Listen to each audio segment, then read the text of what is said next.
Hi guys, and welcome back to our podcast. It's been an incredibly busy couple weeks for sure, maybe a month. At least a month. Yeah.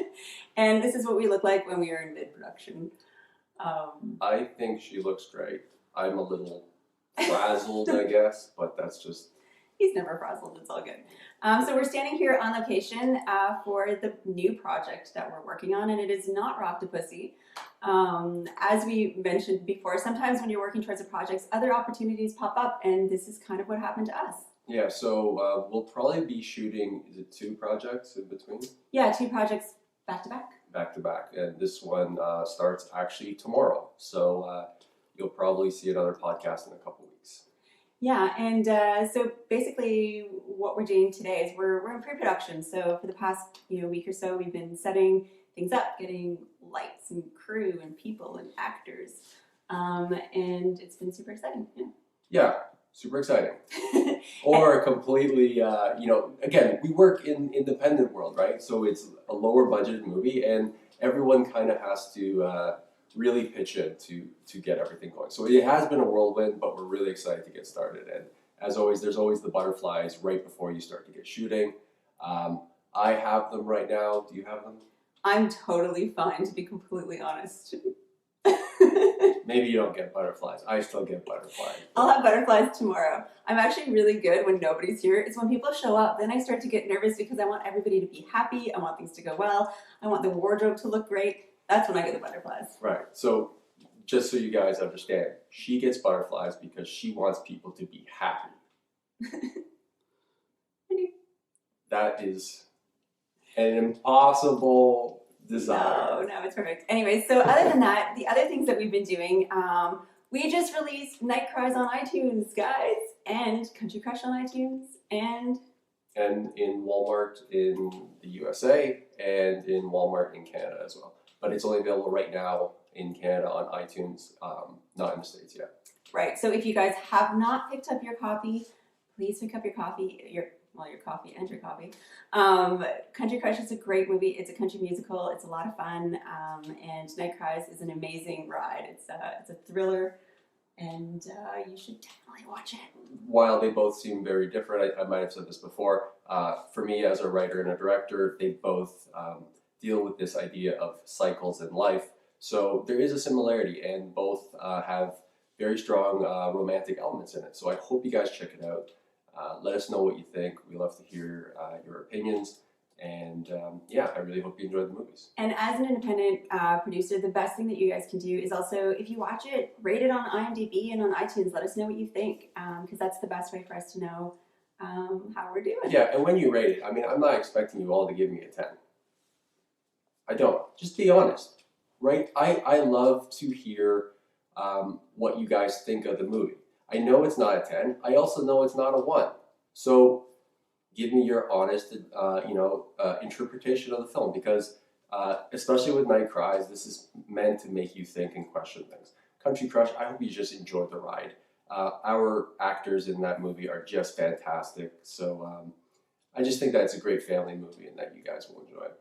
Right, so now since we're in the middle of all this stuff, we thought that today we would talk about a few things. So number one, festivals, because we just came back from Florida for one of the festivals for Country Crush, and also talk a little bit about distribution and what independent projects do once they're finished, because I think most of us do it for the art and for the passion, but really at the end of the day, it's a business, and so we need to know what to do with this beautiful project once it's done, and I think a lot of filmmakers struggle with that. So yep, a lot of filmmakers struggle with that, sometimes me included. So let's talk about festivals to start off. Do you want to kick it off with festivals? Well, my experience with festivals is very it's very different per festival. Right. I've had excruciating times at festivals, and then I've had fantastic times at festivals. The BITS Film Festival, the Blood in the Snow Film Festival, run by Kelly Michael Stewart and his great team, they were fantastic to us. It was by far, in our experience, and again, like we're limited to what we've had the pleasure to do, but they're by far the most film-friendly group of people. They're so supportive. We had an entire press day where they've set up interviews and podcasts. And It's just as a filmmaker, you can appreciate when, I mean, you've worked so hard on your project, and then you submit it to the festival and it gets accepted, and it's also it's very rewarding when the festival is actually going that extra mile to make you feel like your hard work is worth something. Absolutely, and they also they worked really hard to sell the tickets and to make sure that there's a crowd there present when you show up. Because there are a lot of festivals, which I think as a filmmaker, everybody needs to know this. So when you do your first feature film and you send it out to all these festivals and you get in, there's this massive excitement where you're like, oh, I'm going to show up and it's going to be amazing. There's going to be people there watching my movie and everybody's going to love it. The reality of most of those festivals is that you will be there with your mom and dad and possibly a couple friends. And that is pretty much what you're going to get. I think one of my favorite, we're not going to name names or of the festivals, but I think one of my favorite stories is, so we're sitting there in an empty theater, pretty much. We've got, ourselves, a couple of our family members, and a couple of our family members' friends. We pretty much know everybody. And the person who's going to introduce our film, he looks at me and goes, would you like to introduce your film? And I go, to who? That's mom, that's dad, she's in the movie. And I just started naming it off. And he looks at me, and God bless him, he goes, well, I just want you to get the full experience. And I just look at him and go, oh, I'm full. Thank you. I'm quite fine. Thank you. Yeah, it's tough. I think you have to be prepared for that. And you need to temper your expectations. Yeah. Because, here's the thing, right? Like, you go to the festival, right? You pose. You're so proud. You pose in front of the wall, right? And you're like, and you post it on your social media. Because it looks great. And all of a sudden everyone's like, wow, they really live that jet set glamorous life. They're going to these festivals and everyone's smiling, and it's like, you're smiling through gritted teeth, right? You're like, wow, I really hope no one calls us on this. But the thing is, this happens to everybody. Yeah. So it's not just you. It's everybody goes through these, and then there are the festivals that are fantastic. Yeah, where you walk in and you're like, oh my God, everybody actually wants to see your movie, and this is great, and you win awards, and it's this great feeling. I'm actually noticing a lot in Ontario, in Toronto, specifically with the Canadian Film Fest, with Bern Mueller and Warren Sonota. They're really pushing to get people to these festivals. It's great. And, with Kelly and Bits, they care. They do. And that's hard to think. There was a festival where our screening is at a specific time. Oh, this was the worst festival ever. This is absolutely what not to do. So our screening was at a specific time, and about 45 minutes before our screening, was it 45 or? It was after. Are you talking about the one where? The email. Oh, that one. Yeah. No, okay, so this was the worst, and then there's another worst. Okay, so what happened was we had a screening at a specific time, right? And I was like, okay, cool, I'm all excited, everybody's there, we're going, that's great. And then I see an email, about 45 minutes before we walk over to the screening, I get an email from the director of the festival, and it says, please remember to show up at, between 5 and 7 for open bar or whatever it's called, happy hour. Happy hour, free beer, free beer, alcohol, right? And but the email actually stated the start time was the same start time as our movie. Exactly the same amount of time. I'm like, who's going to come to our movie when they can have free beer? So not only though, see, here's the thing. Happy hour is fantastic, right? Sure. People, it's a festival. It's it's a great mood and all. Don't send that email to us. Do not send it to me. Because I was like, we won't mind not getting that invitation, considering it's at the exact same time as our movie. Please remember to show up to happy hour. Oh. Yeah, that hit right here. I knew right then nobody was going to be on the screen. But here's your reaction, right? You either get angry at it or go, par for the course. Yeah. Right? It's kind of like that's, So again, when you see a great festival and you're at a great festival, I recommend really promoting the heck out of that festival because it's hard. Yeah. These people are trying to get as many viewers as possible, and they work hard, and they swap venues, and they try different things. But if you go to a great festival, tell them they're great, and tell other people they're great, because those are the festivals that need to keep. Yeah. Now I've got another story about festivals, which is heartbreaking. We went to a festival and we had, first of all, horror film scheduled at 2:00 in the afternoon. So the audience that was there was all 60 plus, probably not what they wanted to see, which is fine. But anyway, so at least, I walk in, it's half full, it's great, I'm excited, I'm like... Oh, so just to preface this isn't a horror-specific festival. It's not like they're all playing horrors all the way throughout. Right. They just had accepted this film as a horror film, but decided that they were going to program it early afternoon on a weekday. When our audience is in school. Yeah. Anyways, we walk in and I'm pretty pumped about, the numbers. I was like, oh, this is great. My parents are there and I'm all proud.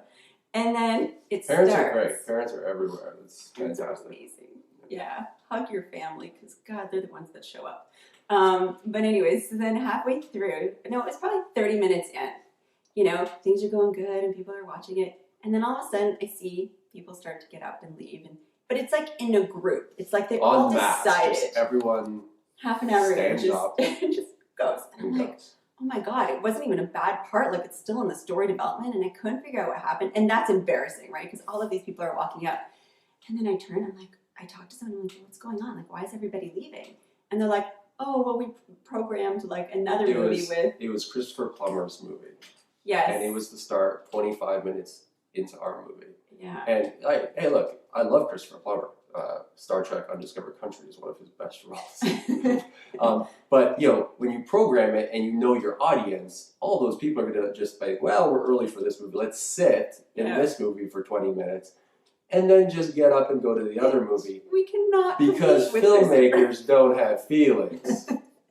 And we can't compete with Christopher Plummer with that audience at all. So that was devastating. I was so mad. I think I left after that. I did all my interviews, and then I was like, "That's it. I'm going home." At least you had interviews, though. Yeah, that's true. Right. I mean, so anyways, to paraphrase, festivals are either really good or they are soul sucking and will destroy your confidence for a period of time.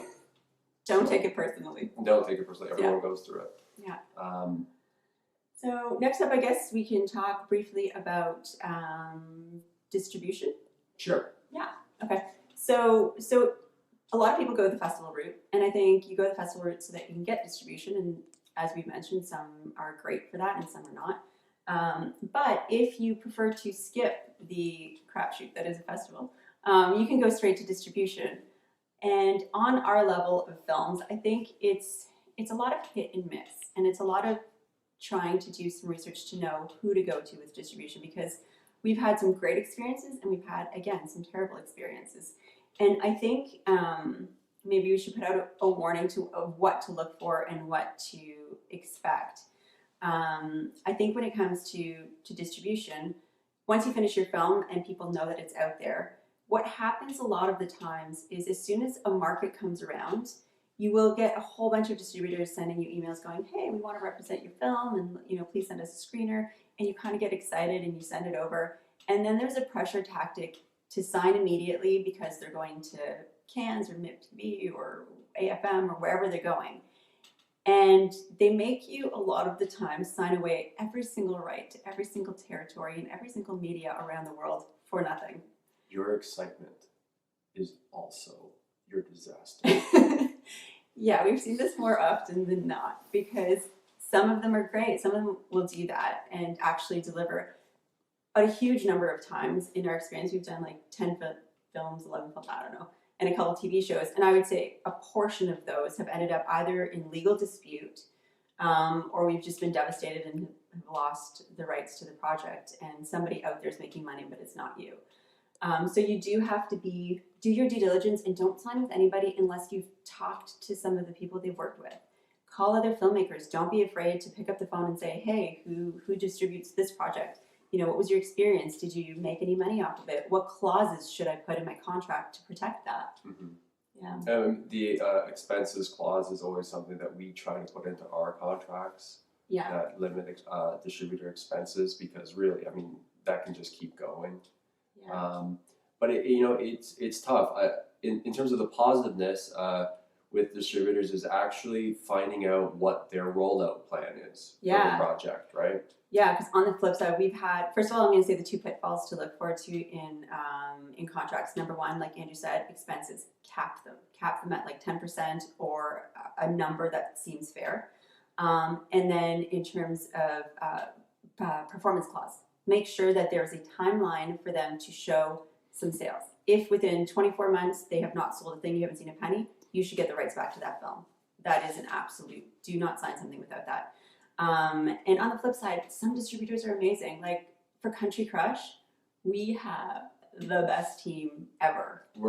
I'm incredibly happy with it, because Country Crush it's a family movie, and it's a feel-good movie. Yeah. And sometimes if you release that in traditional methods, you might get, I mean, we live in a very hateful world, especially in the world of numerical ratings, right? So if you release a movie like Country Crush that is a feel-good movie, you might, through the traditional means, you might get blasted for it. And the excitement of that movie might go down. But this rollout was specifically targeted to our target audience. Yeah. And that's the key. Target audiences, right? Yeah. So they started rolling out the target audience to mothers and military family members to watch the movie and get the excitement up, because that was our target audience for the project. Yeah, and it worked out so well, because then the excitement was up, and this company went over and above. They had radio interviews across the country in the US. Our Canadian distributor had radio interviews across Canada. With the Walmart exclusive deals, it means that we are out on the shelves for 8 weeks exclusively at Walmart, which is huge for us. And it was just, part of it was luck. They were interested in the project, so we got to work with them. I want to tell you the name. It's Shout Factory. If anybody gets a chance to work with them, please do. They're amazing. Yeah. For sure. Yeah. But that's an example where they know their audience, right? Shout Factory also has Scream Factory in the States, which pretty much outputs horror movies and genre films. And at the same time, that is a different rollout for those films than they are for this film. And just seeing the targeted, it's just such a smart way of distributing your movie, because there's so many different genres of movies, and not everyone's going to like everything. But the way I've been, just to summarize, I've been incredibly impressed with the way Country Crush has rolled out. Yeah, because and then in Canada we're with UFE, and what they did is they mirrored Shout's plan. So we talked to them, we said, hey, we've got a street date, March 14th, and we need a company to mirror that and get us the same sort of deals. So they worked very quickly and very hard to get us the same Walmart deal. And to collaborate, they collaborated, used all sort of the same, the same tapes and that sort of stuff. Same artwork. Yeah. Trying to keep it cohesive. The costs as well. Like, it was just, I've been very happy with the rollout on both sides. Yeah. So I guess to summarize that, it's just do your research, make sure you're working with a great company, find references, call them up, find out exactly, what they've done in the past, and don't be so eager to sign away your project. Right away, right? Yeah. I mean, you've spent so much time, and I know it's so exciting for you. But don't let that be your downfall at the same time. And I'm speaking from experience from a couple of my first projects. Yeah, we've been definitely heartbroken, and it's important to know. Yeah, we're on 10 films, you said? I don't know. I have lines for each of those films. That scars from that film. But we had some questions from Twitter, and one of the questions that I think we can both tackle is we do a lot of different things. Mm-hmm. I write, direct, edit, and act in some of my projects, and you're a producer and an actress. Mm-hmm. So the question was, how do you balance that? We don't. We cry a lot.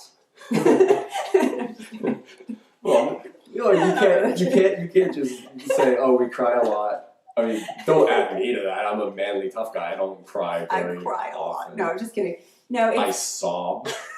I could say I openly sob, but Yeah, no, you know what? It's just a lot of work. And the weird thing is, you'll go through like a month where we'll be sleeping in, we'll be hanging out, we'll be watching Netflix, and we're like, our lives are awesome. And then all of a sudden we hit production, and then there's no more sleep. We don't even see each other. We're on the same set, we're in the same house, don't even see each other. And it's just, it goes so fast, and all of a sudden it's like you're involved in everything. Like with us, even wardrobe and makeup and all of that stuff, it's like you want everything to be perfect. So you're running around if there's garbage to take out, or if there's something, like, you're doing it, right? Because it's a small budget. You're not producing a movie unless you're picking up garbage. Yep. So, Or poop. Sometimes you pick up poop. yeah. But anyways, so yeah, you just have to know that there's an end date to it, and then once that end date's, then you kind of regroup and. But how do you like in terms of I guess the answer to the question is we don't balance. You do the best that you can. Yeah. Right. But we've done it. Yeah. So how? I mean, you've been an actress. You've been a producer. I know that you were saying to me just once, I would like to just be an actress and be. I want to be picked up at 6 o'clock in the morning by a driver who has my breakfast ready, and then I want to be dropped off on set, and then I just want to go in my green room and relax, and then I want to learn my lines, and then show up on set and read, and then go back and then take a nap. That's what I want. Totally not doable. Yeah, I'm gonna tell a story because it's one of the funny ones where it's like the difference between some actors and producing actors, right? Yeah. And we were on the shoot, and an actor came by, and it's a guy. He's about my size, he's built like me, and he's got a bunch of heavy suitcases, and we got to go up a hill In the winter. in the winter, It's slippery. and they say chivalry is dead. I don't like to think chivalry is dead, but it might be on life support because this guy let 5'3" producer Brigitte carry both his bags. His heavy bags behind him. Behind him as we While he walked up the hill. And, if you're an actor, maybe don't do that. I mean, I get it. I remembered that. You hire him again. you remember the guy, and it's just like, maybe I'm old school. Maybe it's just, it doesn't matter where you are in, and I'm not saying that someone like Brigitte can't do it. She did it. What I'm saying though is, maybe carry your bags. Maybe one. Just one. Yeah. That's it. And in terms of me, it is very difficult to balance everything. Some, if you read some of the reviews of my earlier work, I could not balance it at all. So, and they would probably have preferred if I didn't try to balance it. You did a great job. But there are reasons why we make those decisions back then, whether it's also cost. But what I try to do is, I have been lucky that I have found a team. And by a team, I mean my director of photography and my production designer and my wife and producing partner, where I can rely on their opinions and to be honest with me. And that is a true key where if I need help, I can ask for their opinions. And it's not that they're propping me up into the position, but film is a collaborative effort. Everyone who's in there knows that you require all these different voices, and you channel it through the director, and he kind of, he puts it into hopefully a cohesive piece. And I think that's the key, is having people that you trust around you, and having people that have a common vision for that project. So I think that's how I would say that I attempt to balance it. So. Yeah. And I think that's all the time we have for today. That's all for today, guys. You had a little fluff that fell in. Did I have it the entire time? No, it just fell from your hat to your nose. So Oh, gotta fix that. pre-production, guys, pre-production. But thanks for watching, and we will catch you guys next time. Buy Night Cries, buy Country Crush, support indie films. The link You won't is regret it. below, so click on it and Let us know what you think.